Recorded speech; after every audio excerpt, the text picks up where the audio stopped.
Our poisoner du jour is one you might not have heard about before. And why is that, you might ask? Because she dared to be a black woman in a very segregated South. And in a very segregated South, the majority of news that involved the black community was only published by the black press. The white community didn't care because our woman poisoner was murdering who would have been politely called her own kind. But when it came time for her trial, even though black people had been able to vote and serve on juries for almost 100 years, the South said, nah. So our poisoner had a jury of her peers that consisted of 12 white people, and most were more than likely men. But having said all that, do I think the jury made the right decision? Well, stick around and decide for yourself.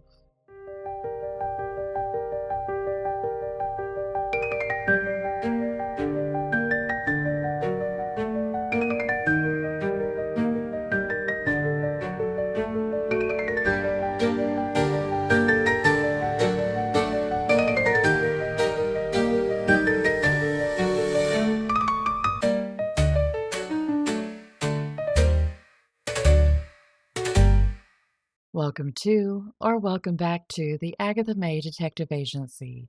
I'm Agatha May, and I'm so glad you're here. Tonight, we finally have another episode of Laced. Before we get started, I want to say thank you to all the members who are financially supporting the channel.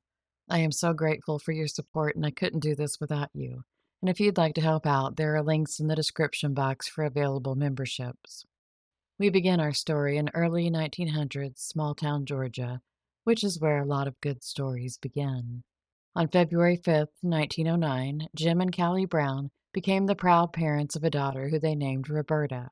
I'm not sure exactly how many siblings she had, but from what I could find on the census records, there were at least 14, which is a lot. There isn't much known about Roberta, and any legal documentation seems to be scarce. And you know how I mentioned that her case wasn't widely published? Well, her contemporaries, Nanny Doss and Anna Marie Hahn, had hundreds more articles written about them. If you search for Nanny Doss in newspaper archives for the year and state she was arrested in, there are over 600 articles.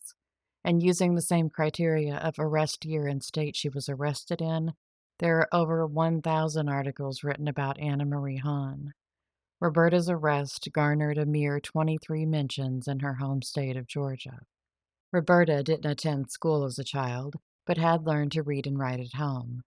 At the young age of 15, she married Willie Thurmond.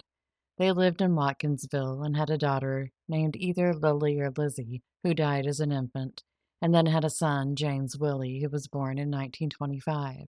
The family decided to shed small-town life and moved to Harris Street in Atlanta.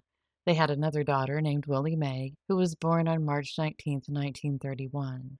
Her life didn't even last a month before she died of bronchial pneumonia. Willie and Roberta got a divorce, of sorts, anyway. I don't think it went through any court, but both decided that they were through with the other. Roberta then met John Woodard, who would become her common-law husband, of sorts. In some places, he's listed as John Woodward, but if we go by the death certificate, his last name was Woodard, and his death certificate was the only legal document I could find of his. So Roberta, John, and her son James moved to a house on Bedford Place in Atlanta, and life was going as it should until the beginning of December 1938. It was then that John began to get sick. He was admitted into Grady Hospital in Atlanta on December 2nd, and by the 4th, he was dead. His death certificate lists his cause of death as undetermined, but possibly acute nephritis, which is inflammation of the kidneys. Roberta was the informant on his death certificate, but she knew so little about James that she didn't even know his date of birth. She only knew that he was 36. But even though her husband, of sorts, might have been a stranger to Roberta, death never stayed a stranger for long. By the next June, her son James became ill, and on June 26, 1939, he died of post-influenzal encephalomyelitis, which is inflammation of the brain and spinal cord. He was only 13 years old. Roberta was now widowed and child-free, but it doesn't seem as though Roberta enjoyed being single, and before long she had a hankering for another man. By the next year, she had corralled one, James Garfield Crane. James was a train porter, a widower, and a father of four. He and Roberta moved in together to a house on Eason Street in Atlanta. At least one of James's children was living with them, his 15-year-old daughter named Nada Bell. And by the time Nada Bell was 16, she'd given birth to a son named Jimmy Lee. Roberta was considered Jimmy's grandmother, but I don't think she doted on him like most grandmothers do their grandchildren. Poor little Jimmy lived to be just over 2 years old. He died on December 10th, 1943, of bronchial pneumonia. There was another December death in the Crane household the next year. Roberta's 3-year-old cousin, Gloria Evans, had gone to live with the Cranes, and on December 26, 1944, Gloria died of acute gastroenteritis. So how is no one questioning all these deaths? We're up to 6 deaths that happened when Roberta was around. I mean, maybe if this was the 1800s, but come on, no one suspected anything? Or did Roberta change families so often that no one was aware of the many deaths that surrounded her? In June of 1946, Roberta's mother, Callie Brown, went to Atlanta to visit Roberta, which was a mistake, because on the 17th of June, she died of unknown causes at the age of 69. 2 years later, James Garfield Crane became suddenly ill and died on July 21st, 1947, of food poisoning. Not that someone poisoned it, but that it was somehow contaminated. At least that's what they thought at the time. Roberta stayed in the house on Easton Street and began taking in boarders. She then met the Elder family and the person who would become her final husband, of sorts, Reverend William Elder. Now, when she met William, he had a wife named Willie Mae, and together they had 5 children. It's not known how she met the Elders, but they only lived half a mile apart, so perhaps they attended the same church or frequented the same shops. However they met, Roberta soon befriended the family. And when Willie Mae fell sick from influenza of January of 1950, Roberta is the one who took care of her. And I think we all know what that means. Willie Mae died on January 29th, 1950. It wasn't long before Roberta had the good Reverend living with her as her common-law husband, of sorts, along with his 5 children.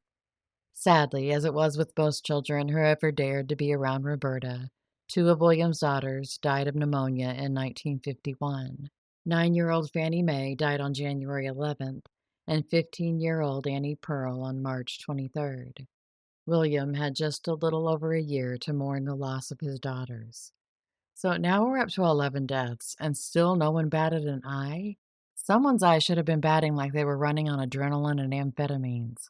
Along with being a reverend, William also worked construction, and on a warm summer day, he sat down to have lunch at a job site. And we can imagine him opening the lid to his black dome lunchbox, the latch hooks rattling against the metal, and possibly being grateful for having a wife, of sorts, who took the time to pack him a lunch. But after eating the bananas and cheese that were packed for him, he became violently ill. He returned home, and the doctor was called to the house to check on him. The doctor wasn't able to find any immediate cause for William's sickness, so he told Roberta to keep an eye on him and let him know if William got any worse. Well, William did get worse, and by the time the doctor got there, it was too late. Roberta told him she'd given him milk of magnesia, but it didn't help. William died on August 21st, 1952. And after 12 deaths, someone finally decided it was just a bit odd that Roberta was in the vicinity when all of these people died. Well, that's not entirely accurate. The doctor was only suspicious of the deaths in the Elder family. He didn't know about the 8 that preceded them. He went to the authorities with his suspicions, and a judge ordered an autopsy be performed on William's body. I suppose after William's death, Roberta went on with her life as usual, perhaps once again taking in boarders, and more than likely looking for her next husband. She wasn't aware of what was found during William's autopsy, and she didn't know that detectives had gone to a grave site at Lincoln Cemetery and exhumed the body of Annie Pearl Elder. On September 19th, 1952, Roberta's search for her next victim was stopped by a coroner's jury. They ordered that she be held for an investigation into William and Annie Pearl's deaths because both had died from arsenic poisoning. But Annie Pearl's body wasn't the only one that was exhumed. Her sister, Fannie Mae's body, was also exhumed and tested. and her cause of death was also arsenic poisoning. In November of 1952, a coroner's jury ordered that Roberta be held for the murder of Fannie Mae as well. At the hearing, Reverend Elder's son testified that he'd seen Roberta give his father milk of magnesia, and his sisters, Dorothy and Viola, testified that they'd both become ill after taking milk of magnesia given to them by Roberta. Roberta denied ever poisoning anyone. On March 7, 1952, Roberta was formally indicted for the murders of William, Annie Pearl, and Fannie Mae Elder. The detectives who investigated the deaths told how they discovered that Roberta had taken out insurance policies on most of the people who died in her wake, and she had taken out insurance policies on Fannie and Annie the October before they died. Roberta's trial for the death of William began on Monday, September 28, 1953. She sat quietly in the courtroom, blinking behind her glasses and listening as detectives presented the evidence they'd collected. Included in that evidence were 2 bottles of milk of magnesia found in the Elder home. Each had been laced with arsenic. The family doctor testified about the illnesses of the Elder family members and how William's skin had started to peel, which was only one of the reasons he suspected poisoning. But I have to say, that sounds like a pretty good reason to suspect that someone might have been poisoned. The insurance policies that Roberta had taken out on family members were discussed, as well as theft by Roberta from a fraternal organization. She was the treasurer for the Heroines of Jericho and had set up a savings account for the organization on May 18, 1951, and had deposited $299.43 into the account. But on May 21st of 1951, Roberta went back to the bank and made a withdrawal on the account for every dime that was in it. She only paid back $25 to the organization. On the second day of the trial, Roberta testified in her own defense. She was still claiming her innocence and said, quote, "If I was dirty enough to take a life for insurance, it would have to be some amount more than $250 or $500. That wouldn't be called money." End quote. She admitted that she did have milk of magnesia at home, but that someone else must have put the poison in it. And she also had an answer for the theft from the Heroines of Jericho. She said she withdrew the funds because the organization just couldn't decide what bank they wanted to use. And she had taken the money home, and when she went to look for it, she learned that her husband had used it to pay bills. After she'd made her statement, the judge presented an exhibit which had been previously forbidden as evidence in the case, and it was a letter that Roberta had written to an alleged boyfriend. In it, she told him that she would soon have the money he needed when she returned home from a trip to a city that just happened to be near her sister's home, and not coincidentally, her sister's home is where detectives claim that Roberta had obtained the arsenic. The letter was dated a week before Annie Pearl Elder had been murdered. The jury deliberated at 3 o'clock that same afternoon, and a little after 4 they had returned with a verdict. Roberta was guilty for the murder of Reverend William Elder and was sentenced to life in prison. Since the evidence against her was all circumstantial, she wasn't eligible for a death sentence. There was never a trial for Annie Mae or Fannie Pearl's murders. There was also never proof that Roberta had murdered anyone but the 3 elders. However, it seems more than a little suspect that death seemed to hang over whatever house she was living in at the time and reached in to snatch almost everyone around her but consistently missed her. I was unable to find any record that indicated where Roberta was incarcerated. There is a record on the Find a Grave page for Roberta that claims she was paroled in 1964, but I was unable to verify that. However, the town where Roberta died did not have a prison for women at the time of her death, so the parole date could be accurate. Roberta Brown Elder died on December 12, 1977, at the age of 68 in Rome, Georgia. No cause of death was given. Thank you so much for joining me for another episode of Laced. I'll be back soon with a Michigan episode of 12 Unsolved, as well as a series about the Heather Elvis case. Until next time, stay safe and be happy.